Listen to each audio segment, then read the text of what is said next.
आप सभी साथियों को हम लोग बुलाए हैं, मीडिया साथियों को।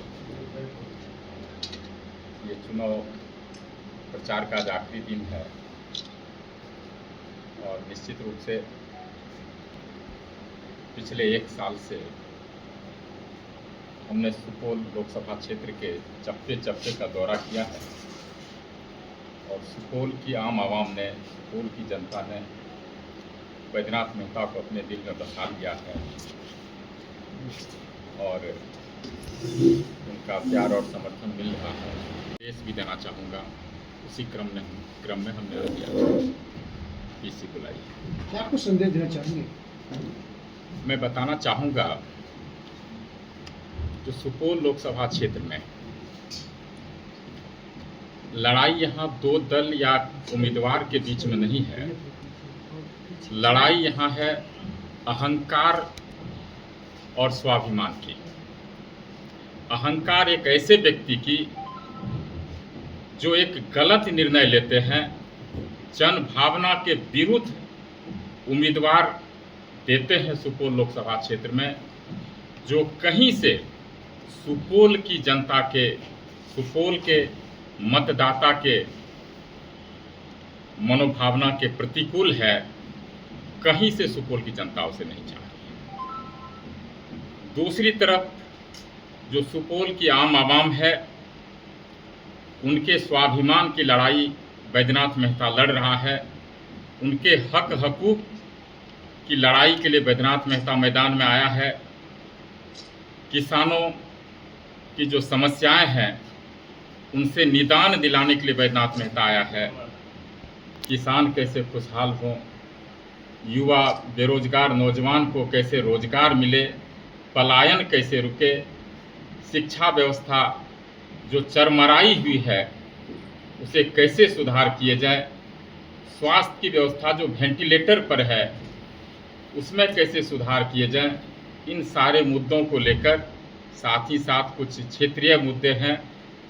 बाढ़ की समस्या है, कोसी क्षेत्र के अंदर बसे लोगों की समस्या है, तटबंध के अंदर भी, तटबंध के बाहर भी। इन सारी समस्याओं के लिए बैद्यनाथ मेहता सुपौल के आम आवाम की आवाज़ बनकर उनके साथ साथ कदम से कदम मिलाकर चलने के लिए इस रण क्षेत्र में आया है।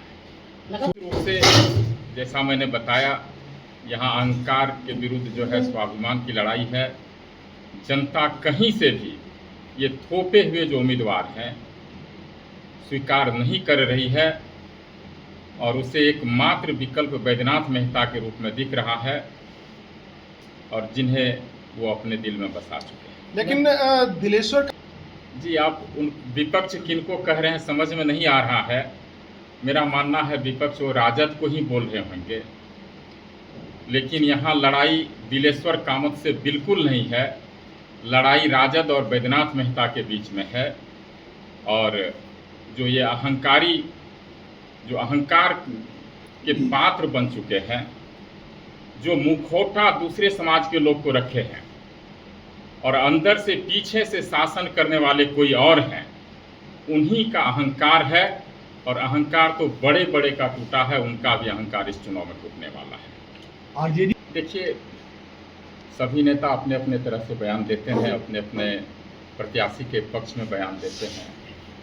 मुद्दा यही है, जो आम आवाम की लड़ाई कौन लड़ रहा है, किस पर आम आवाम का, सुपौल की जनता का भरोसा है। दिलेश्वर कामत जी को यहाँ की जनता ने 5 साल देखा है, उन्हें समझा परखा है और जनता सही वक्त पर सही निर्णय लेगी और चौंकाने वाले निर्णय लेगी।